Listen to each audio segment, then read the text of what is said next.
जो अंत और प्रारंभ है, हर युग का वो आरंभ है।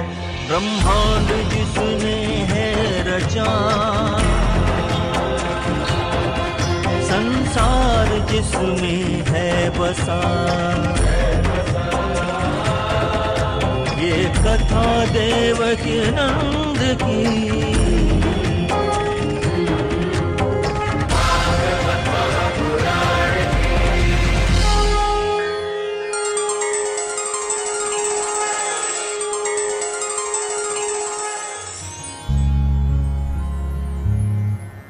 भगवान के पास जब भी जाएं, जैसे हो वैसे ही जाओ, बनावटी नहीं। पूतना गई, रूप बदल के गई, जैसी है वैसी नहीं गई। भेष बदल के गई, रूप बदल के गई, है बुरी अच्छी बन के गई। स्वभाव बुरा है, बच्चों को मारना सबसे बड़ा पाप है, ये बाल घातनी है, तो ये अच्छी तो हो ही नहीं सकती। इसीलिए भगवान ने इसे देखकर अपनी आंखें बंद कर ली, देखा ही नहीं। आप सबसे मेरा निवेदन है, सभी लोग बड़े ध्यान से सुने, इतने प्योर तो बनो, कम से कम भगवान से, धर्म से झूठ मत बोलो। इतने प्योर तो बनो भाई। हमारे ब्रज में एक कहावत है, एक घर तो डाहन भी छोड़ देती है, समझ रहे? छोड़ती है कि नहीं? एक घर तो डाहन भी छोड़ देती है, तो कम से कम एक घर तो हम भी छोड़ दें, जहां हम न झूठ बोलें, जहां हम न कोई गलत बात करें, जहां हम न पाप करें, न कोई बुरी चीज सोचें। एक घर, और वो है धर्म से संबंधित, चाहे वो मंदिर हो, चाहे वो कथा हो, चाहे वो कोई अच्छी चीज है जो हमें धर्म की तरफ प्रेरित करती है। ऐसी कोई जगह है तो हमें वहां सिर्फ सत्य बोलना चाहिए। धर्म का कोई नुकसान हमारी वजह से हो जाए, ऐसे हमें कोई प्रयास नहीं करना चाहिए। हम हैं, आज हैं, कल नहीं होंगे, लेकिन धर्म तो है, धर्म सदा रहेगा। तो हमें हमेशा ये कोशिश करनी चाहिए कि हमारी वजह से धर्म को एक इंच भी नुकसान नहीं होना चाहिए, चाहे वो हमारी वाणी हो, चाहे वो हमारा कर्म हो, चाहे वो हमारी कोई व्यवस्था क्यों ना। भगवान ने पूतना को देखा ही नहीं, क्योंकि वो कपटी है, कहती कुछ है, कर कुछ रही है, सोच की कुछ आई है। बच्चे को मारने का मन है, भगवान ने उसे नहीं देखा, देखना ही नहीं, ऐसा निर्णय किया। पूतना ने कन्हैया को उठाया, कन्हैया के नेत्र बंद थे, अपना स्तन कन्हैया के मुख में दिया। कन्हैया ने वो स्तन बड़ा कस के पकड़ लिया और वो दूध पीने लगे। और जब वो दूध पीने लगे तो दूध के साथ साथ जब वो उसके प्राणों का पान करने लगे तो वो चीखने लगी, वो चिल्लाने लगी, सामुच्च, अरे मुझे छोड़ दे, मुझे छोड़ दे, मुझे छोड़ दे, मुझे छोड़ दे भैया। पर वो कहां सुने? भगवान तो कह रहे हैं, मौसी जाए मैं छोड़ दूं, बाय में कबू पकड़ू ना हूं, और जाए मैं पकड़ लूं, बाय कबू फिर छोड़ू ना। मतलब समझे कि नहीं? भगवान जिसे एक बार पकड़ लें उसे कभी छोड़ते नहीं है, और जिसे छोड़ दें उसे कभी। बस एक बात बताओ, क्या चाहते हो तुम? तुम्हें भगवान छोड़ दे या पकड़ ले? कौन कौन चाहता है पकड़ ले? कैसे पकड़ेंगे? तुम पीते खाते रहो, भगवान तुम्हें पकड़ के रखे? तुम धर्म की निंदा करते अथवा सुनते रहो, तुम्हें वो पकड़ के रखे? तुम बड़ों का अनादर करते रहो, वो तुम्हें पकड़ के रखें? दीनों पर तुमको दया ना आए, वो तुमको पकड़ के रखें?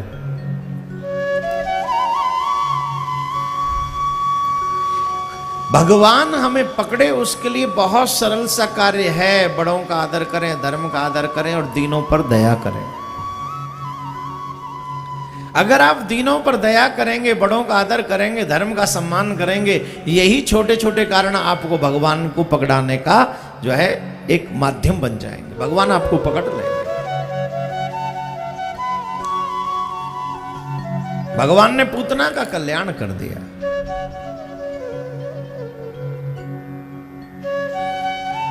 जो मैया यशोदा के लिए गति सोची है, सुखदेव जी कहते हैं अहो बकीयम स्तन काल कूटम। मेरे ठाकुर जी के दयालु स्वभाव का क्या कहना। जो विष पिलाने आई थी मेरे ठाकुर ने उसका भी कल्याण कर दिया, उसका भी बेड़ा पार कर दिया। विष पान कराने वाले का, तो जो विष पान कराने वाले के साथ ऐसा सदव्यवहार कर सकते हैं, उसे भी सदगति दे सकते हैं, तो हम तो फिर भी उनके हैं। कभी न कभी तो उसे याद किया ही होगा, कभी न कभी तो उसे सुना ही होगा, कभी न कभी तो उसकी पूजा की होगी। इसलिए हमें उनसे प्रेम करना चाहिए, उन्हें मनाना चाहिए। उसके बाद में अनेकों अनेक लीलाएं हैं। संकटासुर का भी उद्धार किया है। लेकिन ये पूतना है कौन? कौन है ये पूतना? कई प्रसंग हैं इसके कि ये वो वहां थी, वो वहां थी। एक आदि पुराण में प्रसंग आता है, एक आनंद रामायण में प्रसंग आता है। आनंद रामायण में एक प्रसंग है, जो सीता जी की निंदक था वो तो रजक बना, और जो केकई की दासी थी मंथरा, आनंद रामायण, वो पूतना बनी आगे। क्यों? क्यों? वहां भी इसने राम का विरोध ही किया था। वहां पर भी केकई की दासी मंथरा ने राम का विरोध किया, और कृष्ण अवतार में भी कृष्ण का विरोध किया, पर मां मार नहीं सकी ना। मां मार नहीं पाए ना उसको, मंथरा को। यहां तो बोले चल अब तेरा आगे का जन्म ही नहीं होने देंगे तेरा, नहीं तो फिर वहां भी विरोध करी। कुछ लोगों का स्वभाव ही होता, पैदा ही होते विरोध करने के लिए। वो धर्म का ही विरोध करते, वो भगवान का ही विरोध करते हैं। जिस अयोध्या में सब सत्यवादी लोग थे, उस अयोध्या में भी दो लोग थे। दो लोग थे उस अयोध्या में भी, जो सीता जी के निंदक रजक था, और दूसरा वो केकई की दासी थी। तो ये जो दासी थी मंथरा, वही तो आके बनी पूतना, और जो रजक था जो पूर्व जन्म में, वो रजक ही हुआ आके। यहाँ पे वो जो है ना, वहाँ भी वस्त्र मांगा, वहाँ भी वही काम कर। भगवान ने राम अवतार में उसको कुछ नहीं कहा, यहाँ आके बोले अब तेरे को देखते हैं बेटा, उसको ढंग से सेट कर दिया। तो राम अवतार में कई लोग ऐसे थे जिनको राम जी ने पाठ नहीं पढ़ाया, तो उनको यहाँ लाके जो है वो फिर ढंग से पाठ पढ़ाया, बोले इधर आओ तुम लोग। सच ये, फिर यही बात वो सिद्ध होती है, आपके कर्म का फल अगर इस जन्म में आप नहीं भोग पाए हैं, तो आपको अगले जन्म में भोगना ही पड़ेगा। यू विल हैव टू पे with compound interest in next birth also. चाहे अगले जन्म में क्यों ना भोगना पड़े, भोगना तो पड़ेगा। इसलिए क्या भोगना है क्या नहीं भोगना है, ये मेरे ऊपर डिपेंड है। मैं अच्छे काम करूंगा तो मुझे नहीं भोगना पड़ेगा, और मैं अच्छे काम नहीं करूंगा तो बुरे काम करूंगा तो मुझे भोगना पड़ेगा। अच्छा करूं तो अच्छा भोगना है, बुरा करूंगा तो बुरा भोगना है। आनंद रामायण के अनुसार मंथरा ही जो है कृष्ण अवतार में पूतना बनी है, और आदि पुराण के अनुसार ये जो पूतना है पूर्व जन्म में काल भीरु नामक ऋषि की कन्या थी, चारुमती थी, और महर्षि कक्षीवान की पत्नी थी। पति के परदेश जाने पर इसका जो है अन्य पुरुष के साथ संबंध हुआ, तो ऋषि ने इसको क्रोध से शाप दे दिया, अरे तू दुष्टा हो गई, तू तो दुष्टा हो गई है, तो उसको शाप दिया। फिर वो पूतना कर बनी।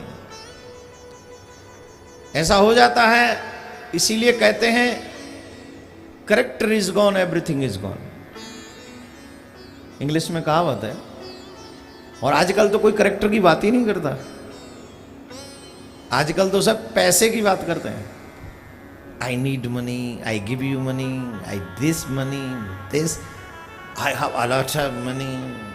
Only we are talking about money. It's not good. Seriously, it's not good.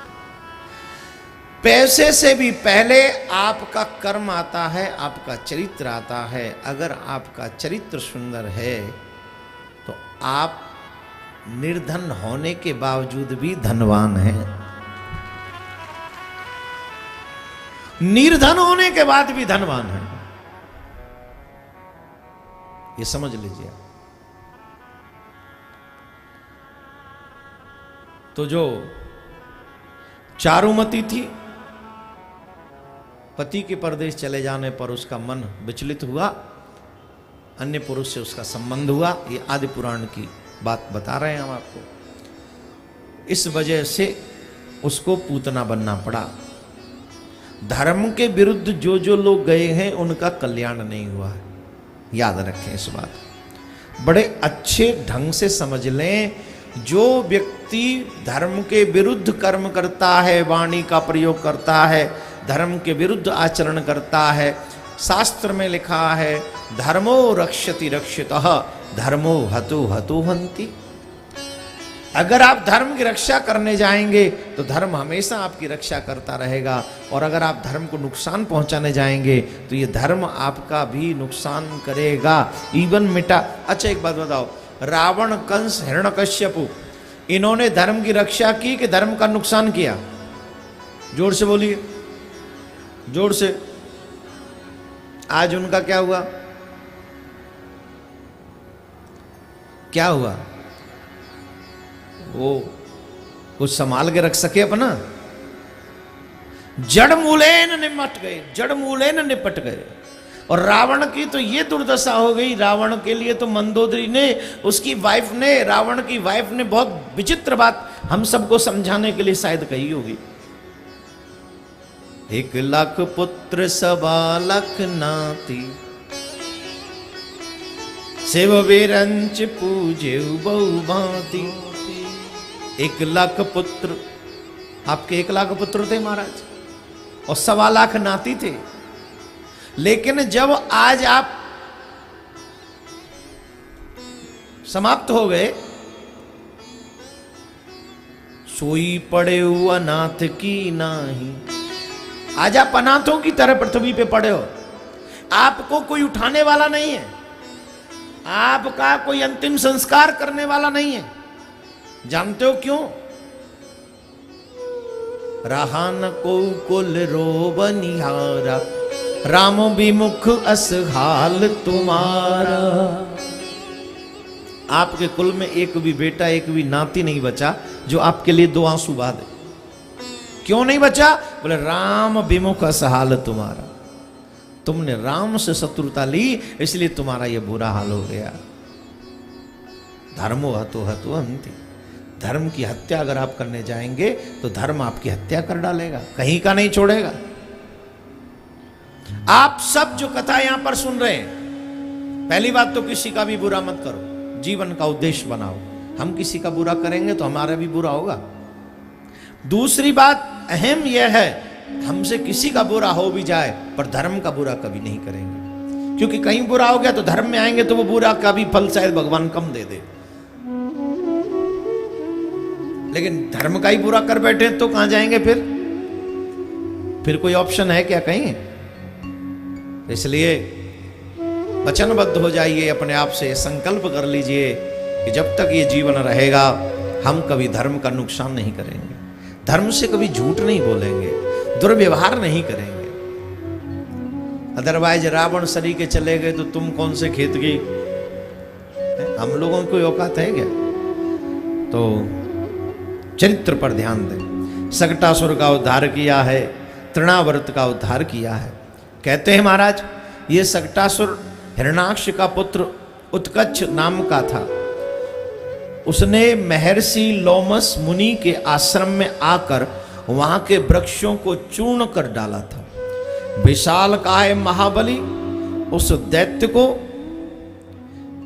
दैत्य की इस उद्दंडता को जब देखा, उद्दंडता से क्रोधित होकर मुनि ने उसे साप दे दिया, राक्षस तुझे तेरा शरीर बहुत प्यारा लग रहा है, तू अपने शरीर को देख देख कर इतरा रहा है, अपने शरीर की ताकत पर तू घमंड कर रहा है, हमारे आश्रम के वृक्षों को गिरा रहा है। कई चीजों पर हमको अभिमान होता है, चाहे वो रूप हो, चाहे वो बल हो, चाहे वो काया की सुंदरता हो, चाहे वो धन वैभव की अपार कोई शक्ति हो, या पद प्रतिष्ठा का अभिमान हो, जिस चीज का भी, क्योंकि अभिमानी व्यक्ति ही भगवान से विद्रोह करता है। जिससे पता हो कि मेरे पास ये है, मेरा कोई क्या बिगाड़ेगा। तो जिस चीज का अभिमान जीव करता है, भगवान उसकी उस वस्तु को छीन लेते हैं। ऋषि ने साफ दे दिया, तुझे इस शरीर का बड़ा अभिमान है, इसकी ताकत का बड़ा अभिमान है, जा तेरा शरीर पात हो जाएगा, मतलब तेरा शरीर ही नहीं रहेगा। अब तो महाराज शरण में आ गए ऋषि की, हे महाराज। लोमस ऋषि से कहा हमको क्षमा कर दो।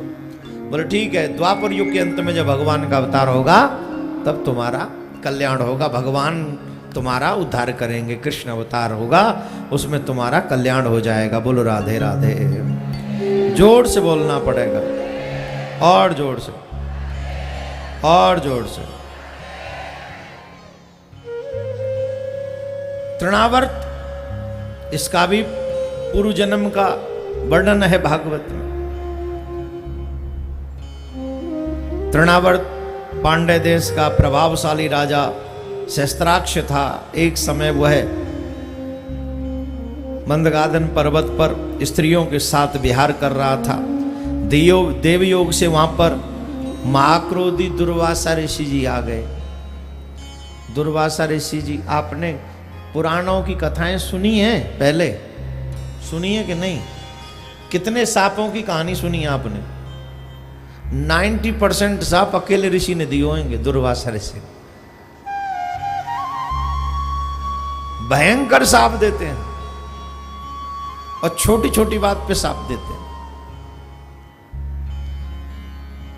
इसीलिए तो मैं हमेशा आपसे कहता हूं, 3 लोगों का अपराध नहीं करो, ब्राह्मण, साधु, भक्त। साधु की कोई जात नहीं होती, भक्त की कोई जात नहीं होती। हमारा सत्य सनातन धर्म किसी का अपमान करने के लिए कहता ही नहीं है। हमारे देश में जातियां तो सतयुग से हैं, लेकिन जातिवाद नहीं था। सब लोग अपनी अपनी जाति में जिस कर्म अनुसार, जिस जाति में जिसका जन्म हुआ, वो अपने कर्म करते थे, जातिवाद नहीं था। अब जाति से भी भयंकर जातिवाद हो गया, वो हमारे देश को खाए जा रहा है। जातिवाद नहीं, हम लोगों में मानववाद होना चाहिए। बहुत से लोग कहते हैं अगर तुम नहीं मानते तो ऐसा कर दो, ऐसा कर दो। अरे भाई, किसी के भी गाल पे चांटा मारने से आप बड़े हो जाओगे क्या? किसी को गिरा के आप बड़े हो जाओगे क्या? किसी को नीचा दिखा के आप बड़े हो जाओगे क्या? ईश्वर ने मुझे जिस कार्य के लिए भेजा है, मुझे वही कार्य करना चाहिए। अगर हम दूसरे के किसी कार्य पर अतिक्रमण करेंगे तो जबरदस्ती की चीज तो फिर जबरदस्ती की होती है। इसलिए बहुत भी केयरफुल रहना चाहिए इन सब चीजों। वो अपनी स्त्रियों के साथ वहां विहार कर रहा था। देवयोग से वहां पर महाक्रोधी दुर्वासा मुनि आ गए, और जब मुनि वहां पर आए तो उसने वहां उनको प्रणाम सत्कार नहीं किया। इससे वो क्रोधित हो गए। दुर्वासा ऋषि ने साफ दे दिया, जा तू असुर हो जा। जब भी जीवन में कहीं भी तुम रहो, आओ जाओ, साधु संत कोई श्रेष्ठ व्यक्ति मिले, अधिक कुछ न कर सको तो सर झुका के उनको प्रणाम जरूर करना चाहिए। बड़ों का आदर न करना भी पाप है। हम कहीं गए और हमसे बड़े हमारे लिए आदरणीय, हमारे लिए सम्माननीय कोई व्यक्तित्व वहां आया और हमने जानबूझकर उनको इग्नोर कर दिया, तो यह भी पाप है, यह भी अपराध है। और आजकल तो ये पाप हर घर में हो रहा होगा। जानबूझ के हम बड़ों को इग्नोर कर देते हैं, जानबूझ के हम साधु संतों को इग्नोर कर देते हैं, जानबूझकर हम अतिथियों को इग्नोर कर देते हैं, जानबूझकर हमारे ही गली में रहने वाले किसी बड़े व्यक्ति का भी हम उसको राम राम तक नहीं करते हैं। मिल भी जाए, जैसे रोड पे कोई हमसे उम्र में बड़े हों, आदर में बड़े हों, मिल भी जाए तो राम राम भी नहीं करते। ये अपमान है, ये पाप है। जब भी कोई लगे आपसे कि हमसे श्रेष्ठ हैं, हमारे बड़े हैं, उनको देखकर प्रणाम जरूर करना चाहिए। बोलो राधे राधे। जा रे जा, तू असुर हो जा, राक्षस हो जा, प्रार्थना करे। पर मुनि ने कहा द्वापरों में भगवान श्री कृष्ण तेरा उद्धार करेंगे। तो ऐसा ये सकटासुर और तृणाव्रत के पूर्व जन्म की कथा है। ये लीला चली रही है, बड़ी प्यारी लीला है। एक दिन की बात है, वसुदेव जी महाराज ने गर्ग प्रोहितो राजन यदु नाम सुमहातप ब्रजम जगामि नंदस्य वसुदेव प्रचोदित। यदुवंशियों के पुरोहित महान तपस्वी श्री गर्गाचार्य जी महाराज एक दिन नंद गांव में पधारे। और जब नंद गांव में पधारे तो नंद बाबा ने उनको प्रणाम किया, आदर किया। चर्चा हुई, बातों ही बातों में बात चली कि बाबा के घर लाला हुए हैं। पता तो था ही। बधाई हो नंद मेहर आपको। देखो किसी की जवानी में नहीं सुनते, तुम्हारी तो नारायण ने बुढ़ापे में सुन ली। जिसके घर में बेटा ना हो वो देखो बेचारा कितना दुखी होता है। अब हम नाम तो नहीं लेंगे। हमारे गांव में तो एक बड़े बुजुर्ग थे, नियर अबाउट एज हो गई होगी 50-55 साल, 60 की एज हो गई। इसके बावजूद भी किसी ने कहा, उनकी कोई संतान थी नहीं, और किसी ने कहा गुजरात में चले जाओ, वहां कोई एक नारियल देता, उस नारियल को खा लो, बच्चे हो जाते हैं। तुम आयुष भैया तुम मानोगे नहीं, वो गुजरात से नारियल लेके आए, खाया। गुजरात की बात बता, नारियल फूट गया गेल में, पता नहीं क्या हुआ, बच्चा नहीं हुआ। होगा तो तभी जब कन्हैया चाहेंगे। यही सच है, बेटा हो या बेटी, ईश्वर की मर्जी के बगैर तुम कितनी भी जिद कर लो, तुम्हें कुछ मिलना ही नहीं। जब तुम्हारे भाग्य में नहीं, जब ईश्वर देना ही नहीं चाहता तो कौन देगा? हां दे सकते हैं। कौन? बोले ईश्वर का परम भक्त कोई संत हो जो ईश्वर न दे, अगर उसके मुंह से निकल जाए तो जरूर दे, जरूर दे।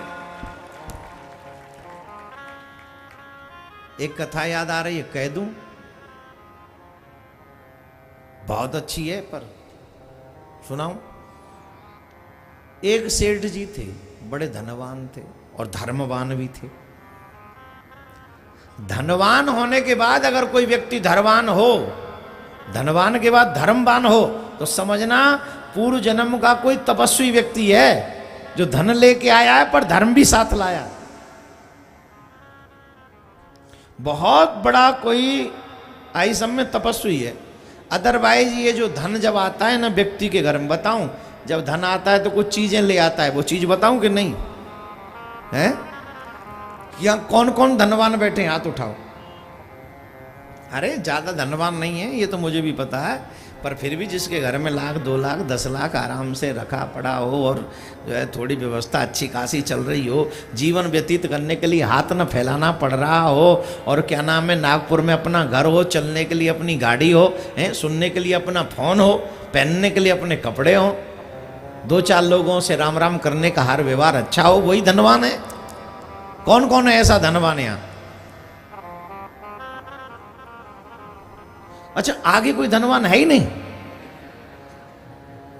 घर नहीं अपना, तो उठाओ फिर हाथ। गाड़ी नहीं है, स्कूटी तो होगी, हाँ तो है ना, नीचे करो, तो आप धनवान नहीं हैं। और सबसे बड़े धनवान तो आप इसलिए भी हैं क्योंकि आप भागवत के पंडाल में बैठे हैं। मानव जीवन प्राप्त करने के बाद अगर भागवत के कथा पंडाल में मन लग जाए तो तुमसे बड़ा रईस आदमी कोई नहीं। सबसे बड़े रईस हो। पर धनवान जो अधिक धनवान होते हैं, जिनके घर में बहुत पैसा आ जाता है, उनको 3 दुर्गुण जरूर आ जाते हैं। इन 3 दुर्गुणों से भगवान ही बचाए तो बचे, नहीं बचेगा नहीं। बताएं नहीं बताएं। पहला दुर्गुण है, जब लक्ष्मी की अधिकता होती है तो 3 दुर्गुण आते हैं, और 3 दुर्गुण जो हैं वो बड़ी विचित्र हैं। पहला है, व्यक्ति जो है मदिरा पान करने लग जाता है। आप नागपुर के बड़े बड़े घरों में जाइए, उनका कोई फंक्शन बिना दारू के नहीं होता होगा। कोई एक आध छूट जाए वो अलग बात है। और आजकल तो मदिरा पीने को या मदिरा युक्त पार्टी को अपनी शान समझते हैं।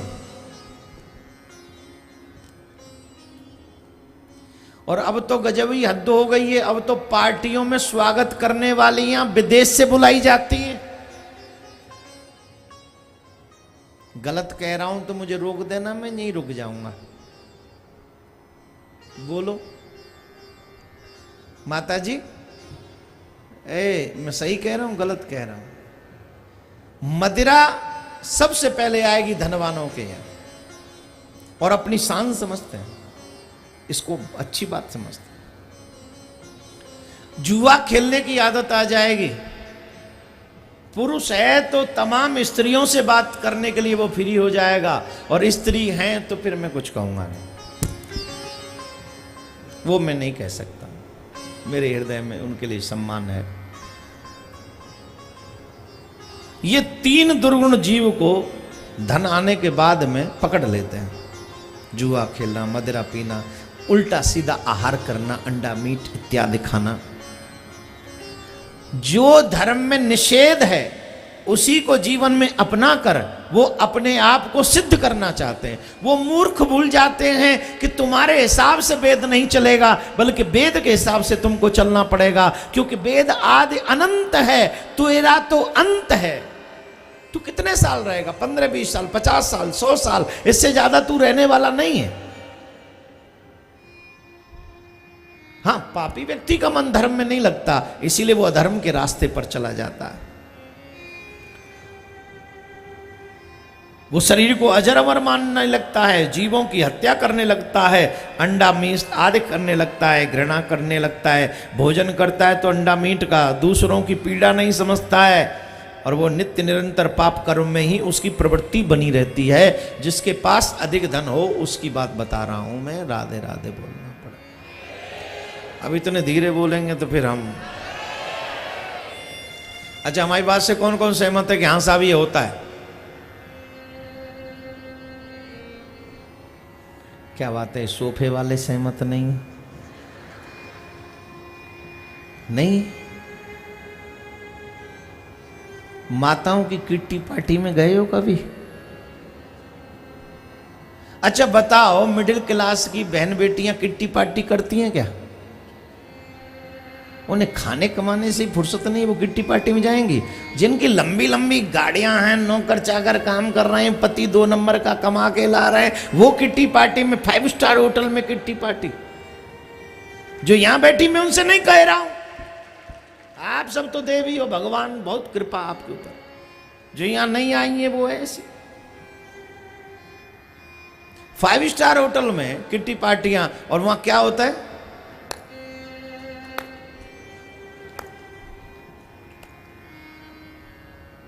भगवान ने कितनी कृपा करी, तुमको धन दिया, इस धन से तुम अपनी मुक्ति का मार्ग ढूंढ सकते थे, लेकिन लक्ष्मी आई अकेली, धर्म से विलग कर दिया, और वो मुक्ति के मार्ग पे चलने की बजाय नरक के द्वार की तरफ खींच कर ले गया। ये लक्ष्मी ऐसा बुरा काम करती। और मुझे पता है कईयों को तो मेरी बात ये अच्छी भी नहीं लग रही होगी, अभी नहीं लग रही होगी तो समझना कि पाप और ज्यादा कर रखे तुमने।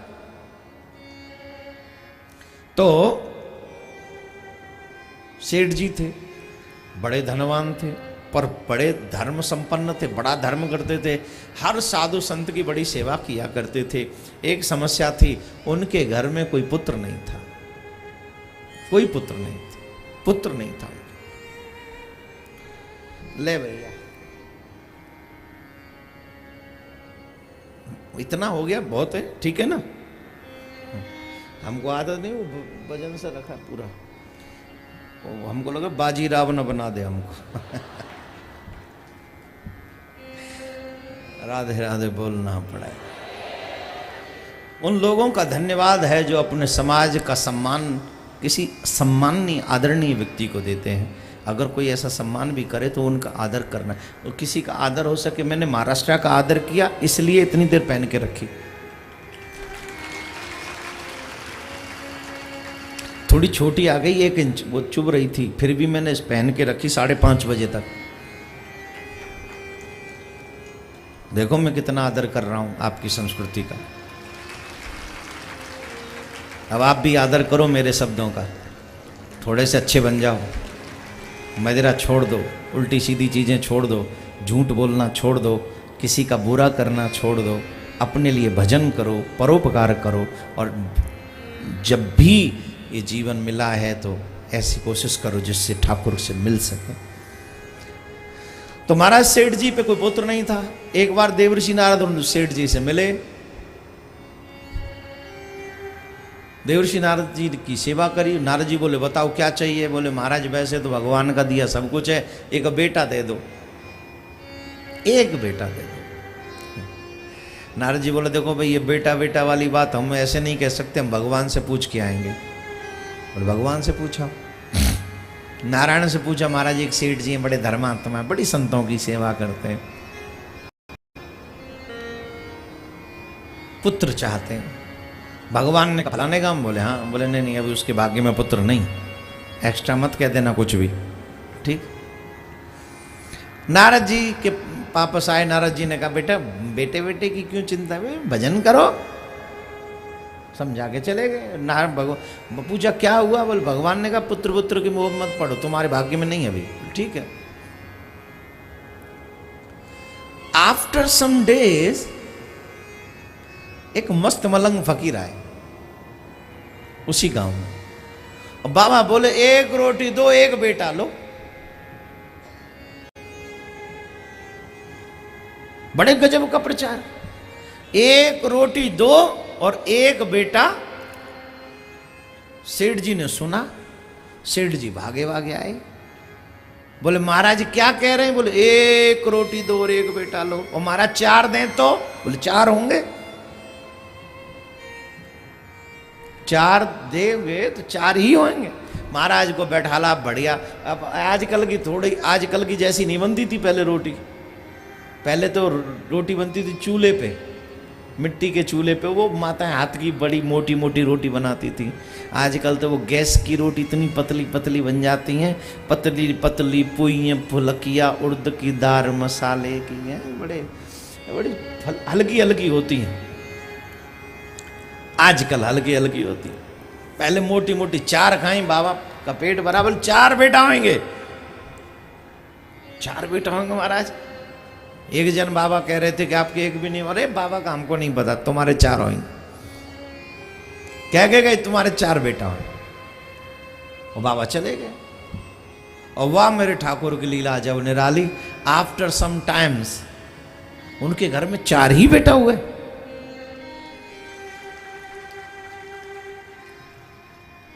चार बेटा हुए, थोड़े बड़े हुए। देव योग से देवर्षि नारद वहां से निकले उस समय। तो एक इस गोद में, एक इधर बैठा है गोद में, एक इधर बैठा है, एक कंधे पे एक इस कंधे पे। और सेठ जी मगन है। नारद जी ने कहा 4 पूछ रहे सेठ जी कैसे हो। बोले हाँ बढ़िया। किसके बच्चे हैं, किसके बच्चों से खेल रहे हो। किसके बच्चे मतलब सब साधु आप ही की तरह थोड़ी होते हैं। सब साधु मेरी तरह नहीं होते मतलब। बोले एक साधु आए थे, आपने तो मना कर दिया कि आपके हमारे यहाँ कोई बच्चा ही नहीं होगा। अरे ऐसे किसी का दिल थोड़ी तोड़ना चाहिए। पर आप महात्मा, हम तो प्रणाम ही करेंगे भैया। क्या कहे आप महात्मा, आपसे ज्यादा तो हम कह नहीं सकते, प्रणाम। पर महाराज सारे साधु एक जैसे नहीं होते। नारद जी बोले हुआ क्या। बोले एक महात्मा आए थे, उन्होंने कहा 1 रोटी दो 1 बेटा लो। महाराज 4 रोटी खिलाई, 4 बेटे। नारद जी बोले तुम्हारे खुद के हैं। बोले हाँ मेरे खुद के हैं। जी बड़ा बुरा लगा, हमारे डायरेक्ट लिंक नारायण से और नारायण ने हमसे ही झूठ क्यों कहा। नारायण के पास में गए, बोले महाराज देखो हम जोड़े हैं आपके हाथ कि ये क्या है। बोले क्या हो गया।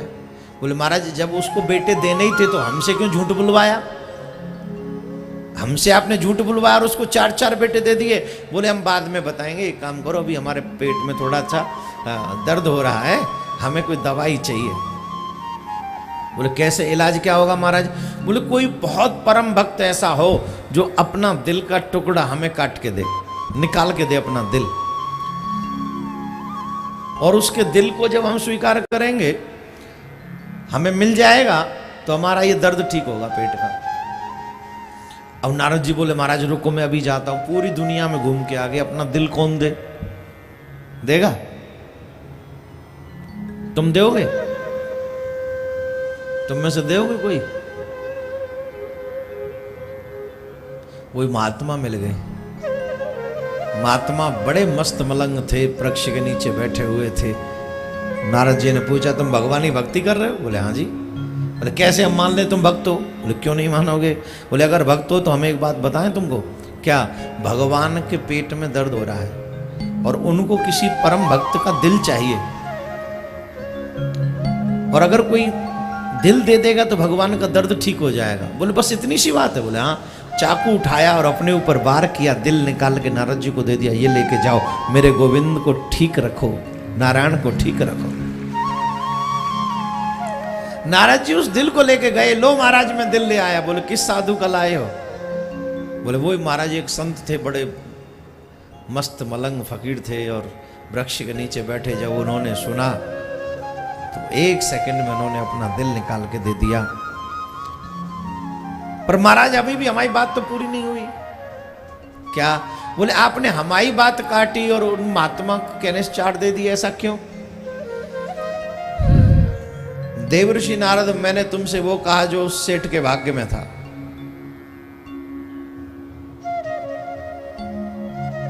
मैंने तुमसे वो कहा जो उस सेठ के भाग्य में था, पर नारद जी मैं उस साधु के वचन कैसे झूठे कर दूं जो अपना दिल एक क्षण में मुझे दे सकता है, जिसे एक क्षण भी नहीं लगा अपना दिल मुझे देने में, जो अपनी मृत्यु और जीवन से प्रेम नहीं करता है, जो मुझसे अधिक प्रेम करता है, उसके लिए कभी कभी मैं अपने विधान भी बदल देता हूं, उसका वचन में झूठा नहीं होने देता हूं। बोलो राधे राधे। जोर से बोलना पड़ा और जोर से। याद रखें भगवान ऐसे संतों की वाणी को सत्य करता है। तो गर्गाचार्य जी महाराज ने नामकरण किया, जो यशोदा के पुत्र हैं उनका नाम कृष्ण, रोहिणी के पुत्र जो है उनका नाम बलराम। कन्हैया बड़े हुए, एक दिन ब्रज में उन्होंने माटी खाई, और जब माटी खाई मैया यशोदा ने पूछा क्यों रे लाला तेने माटी खाई। तो कन्हैया बोले ना हम बक्षितवान अम्बा सर्वे मिथ्यामि संसनि। मैया मैंने माटी नहीं खाई, ये सब झूठ बोल रहे हैं। अच्छा ये सब झूठ बोल रहे, तू ही हरिश्चंद है। बोले मोह ना पता मैं कौन हूं, पर ये सच है, ये सब झूठ बोल रहे, मैंने माटी नहीं खाई। अगर तो मेरे ऊपर विश्वास ना तो मेरा मुख खोल के देख ले। हाँ ये ठीक है, चल मुख खोल के देखा। तो कन्हैया ने अपना मुख खोला, और जब कन्हैया ने अपना मुख खोला तो पूरा ब्रह्मांड कन्हैया के मुख में मैया यशोदा को दर्शन दे रहा, पूरा ब्रह्मांड।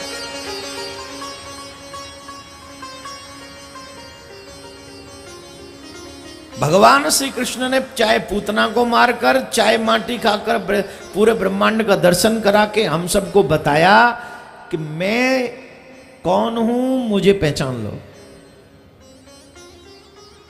रास तो बाद में किया है, रास से पहले भी तो कुछ किया है उन्होंने। मैं कौन हूं, मुझे पहचान।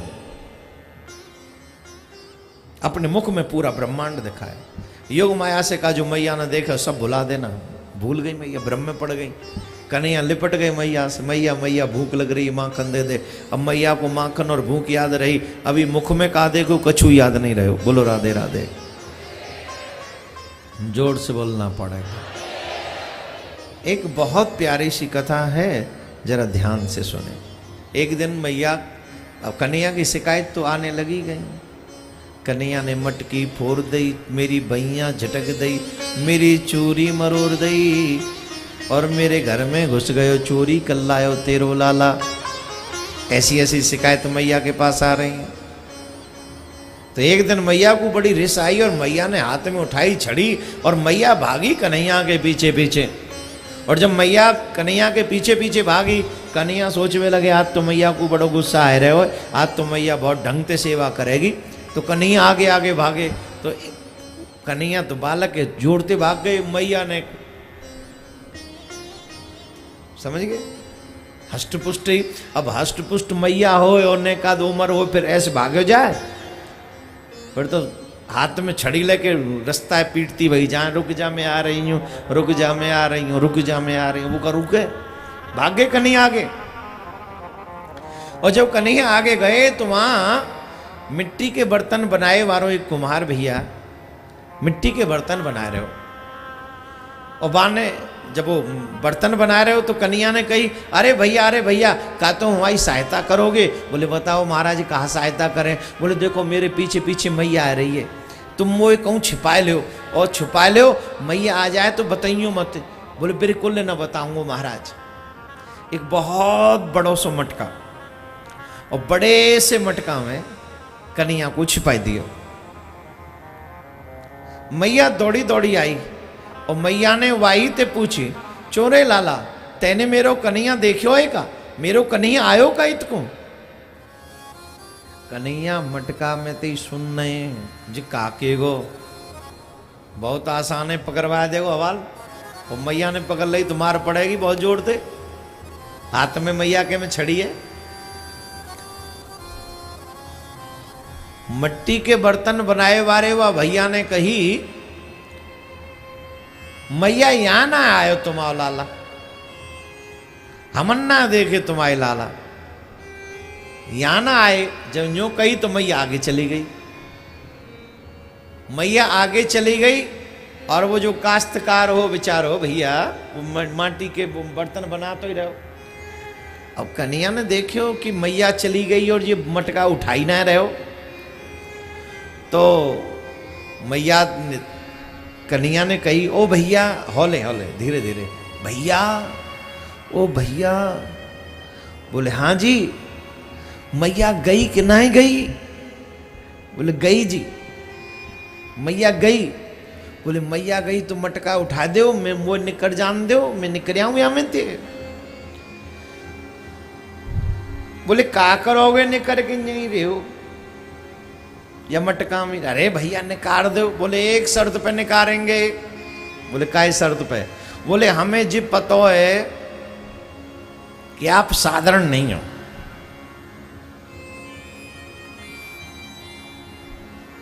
आप साधारण नहीं हो। पहले तो आप हमें बताओ ये मटका में थे आप क्यों निकलना चाह रहे? अरे भैया चारों तरफ ते बंद है, दुनिया ऐसी है, अंधेरों से है रहे हो, निकारो हम ते। वह भैया ने कही, देखो हम आपको निकालेंगे एक शर्त पे। बोले काय पे? बोले ये शर्त है कि जब हम तुम्हें यह मटकाते निकालें तो आप वादा करो कि आप हमें या 84 लाख योनि को जो मटका आपने बना रखे हो, जहाँ में हरका हुए डाल दो, और जो एक बेर जाए वह अंधेरे में खो जाए, फिर वह और कछु सूझे ही ना, वो भटक तो ही रहे, कभी यहाँ कभी यहाँ कभी यहाँ कभी यहाँ। तो महाराज हम तो ये हमें ये वचन दो कि अगर हम आपको या मटका में ते निकालें तो आप भी हमें संसार के 84 लाख योनि के चक्कर से निकाल दोगे। भगवान मुस्कुरावे लगे। भगवान ने कहा ये मस्तु, हम आपको निकाल देंगे। भगवान ने कहा अब तो मटका उठाओ। बोले अभी नहीं उठाएगो मटका। बोले अब क्यों नहीं उठाएगो? बोले महाराज मटका उठाएंगे पर एक वचन और दो। बोले कहा? बोले जैसे आपने मेरे या 84 लाख योनि के बंधन काटवे को वचन दियो है, अकेलो मेरो ही नहीं, तो मेरे परिवार में जितने भी सदस्य हैं, इन सब के 84 लाख योनि के बंधन आप काटो, ये वचन दो आप। कन्हैया बोले ए मस्तु, ये भी वचन दियो, अब तो निकार दो। बोले अब ही नहीं महाराज, अब कौन रह गए हो? बोले महाराज ये जा मटका में आप दबे हो, ये मटका की मट्टी जो बैल ढोए के लाए हैं, देखना कितने गजब की बात है। भक्त वो होता है जो सिर्फ अपने बारे में नहीं सोचता, जो सबके कल्याण के बारे में सोचता है। भगवान भी उसी की इच्छा को पूरी करते हैं, जो सबके कल्याण की, सबके सर्वे भवन्तु सुखिनः की जो बात करता है।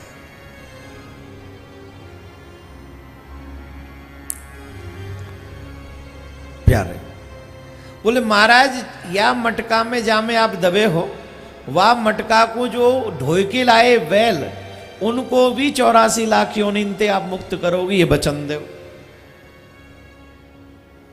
भगवान बोले ए मस्तु, अरे अब तो निकार दे, तू तार दियो, तेरे घर वाले तार दिए, और की बात का चलाई, तेरे बैलू तार दिए, अब तो निकार। बोले आखिरी बात। बोले अब का रह गए हो? बोले मटका उठाएगो, जब जब ये आखिरी बात तो वो स्वीकार करो। बोले आखिरी बात कहा है? बोले महाराज आखिरी बात यह है, जो हमारे और तुम्हारे या संवाद को कहे अथवा सुने, इनको भी कल्याण आपको करना पड़ेगा, इनको भी उद्धार आपको करना पड़ेगा। भगवान मुस्कुराए उस भक्त की विशेषता पर, भक्त की वो श्रद्धा देखी कि सबका ही कल्याण चाहता है। भगवान ने कहा ए मस्तु, जैसा तुम कहते हो वैसा ही करेंगे। भक्ति भक्त भगवंत गुरु चतुर नाम बपु एक, इनके पद बंधन किए ना सतबे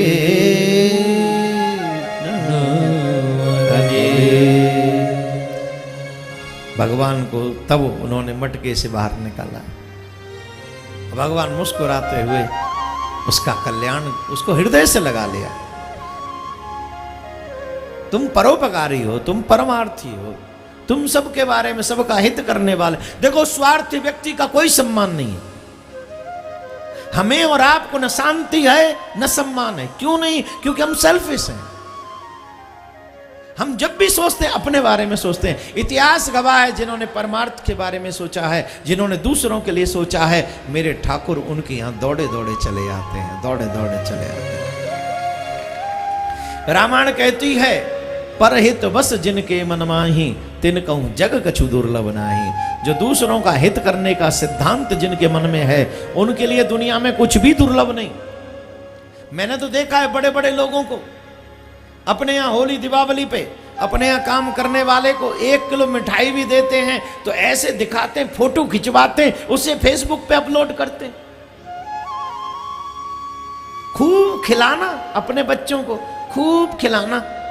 कहां से खिलाएं? 1 किलो है, उसे तो बीच वाला ही खा जाएगा। बीच वाला बेटा जो 1 किलो लड्डू, उसके लिए क्या है?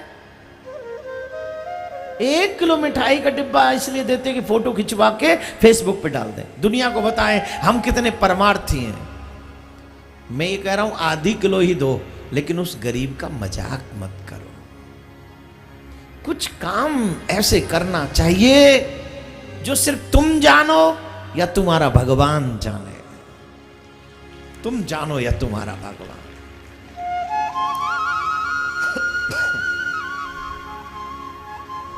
एक दिन एक सखी आई, मैया ते शिकायत कर रही, अरे मैया ये जो तुम्हारो लाला है बड़ो उद्यमी है गयो है, अपने लाला समझाओ मैया, ये तो बहुत ही उद्यमी हो तो जा रहे हो।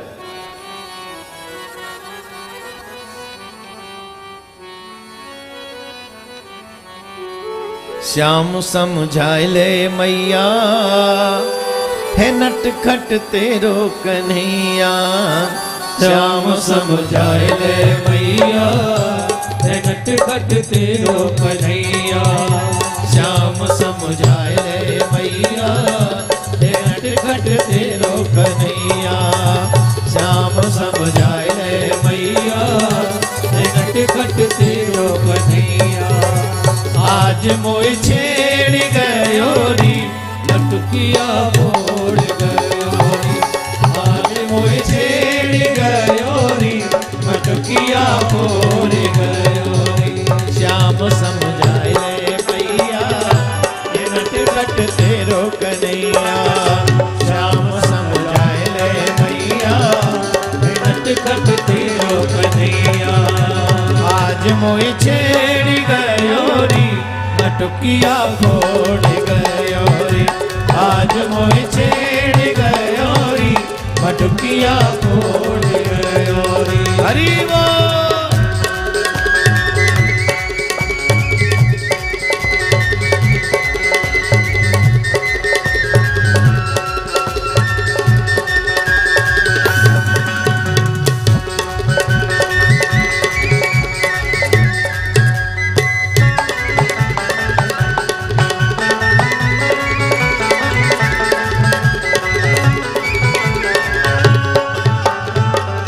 झटकी चुनरिया लचका गयो है कमरिया में। झटकी चुनरिया लचका गयो है कमरिया में। मांगे दज को दान काना बीचरी डगरिया में। मांगे दज को दान काना तीसरी डगरिया में। श्याम ने आएगे घेरी कलाई पकड़ी मेरी। श्याम ने आएगे घेरी कलाई पकड़ी मेरी। मैया मरोड़ी गयो री गोलिया फोड़ गयो री। कि मैया मरोड़ी गयो री मटकिया फोड़ गयो री। श्याम समझाए ले मैया है नटखट तेरो कन्हैया। श्याम समझाए रे मैया है नटखट तेरो कन्हैया।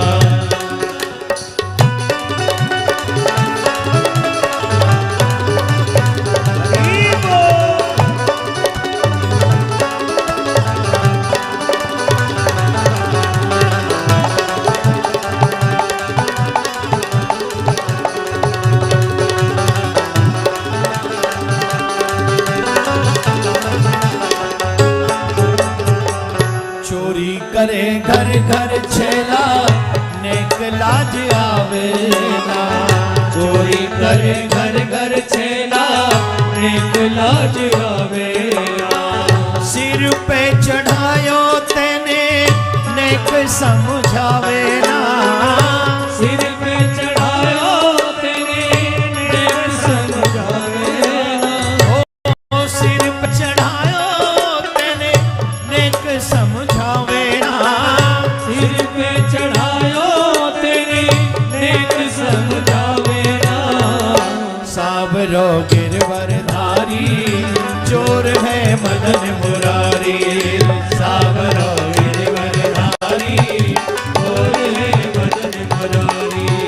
सजन चित चोर गयो री मटुकिया फोड़ गयो री। सजन चित चोर गयो री मटकिया फोड़ गयो री।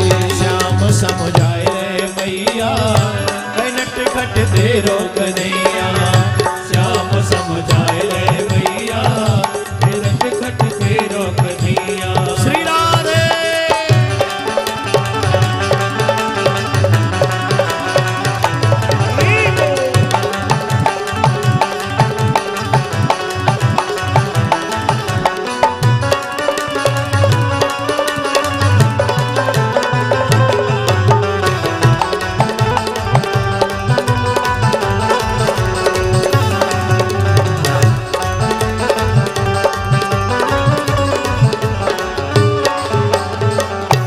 बाकी अदा पे लुट गई मैं तो श्याम प्यारे की।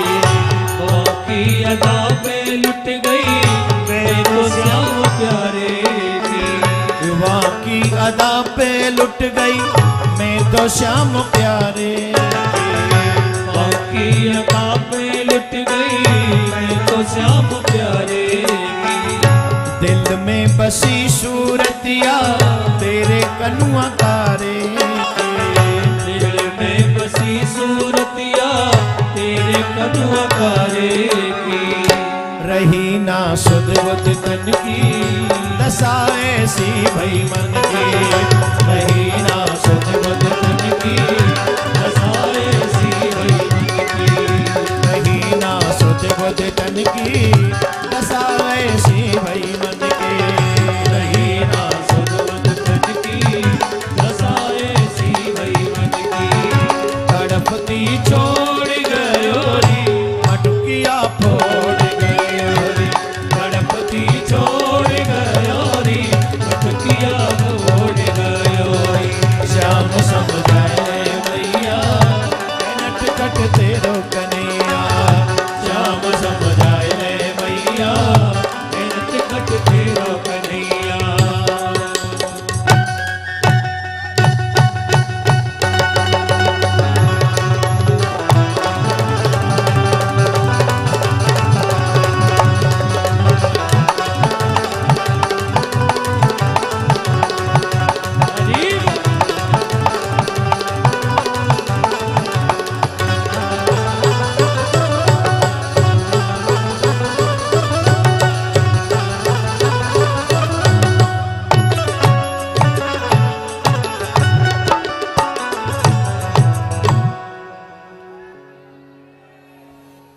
जोर से बोलना विराज जाए।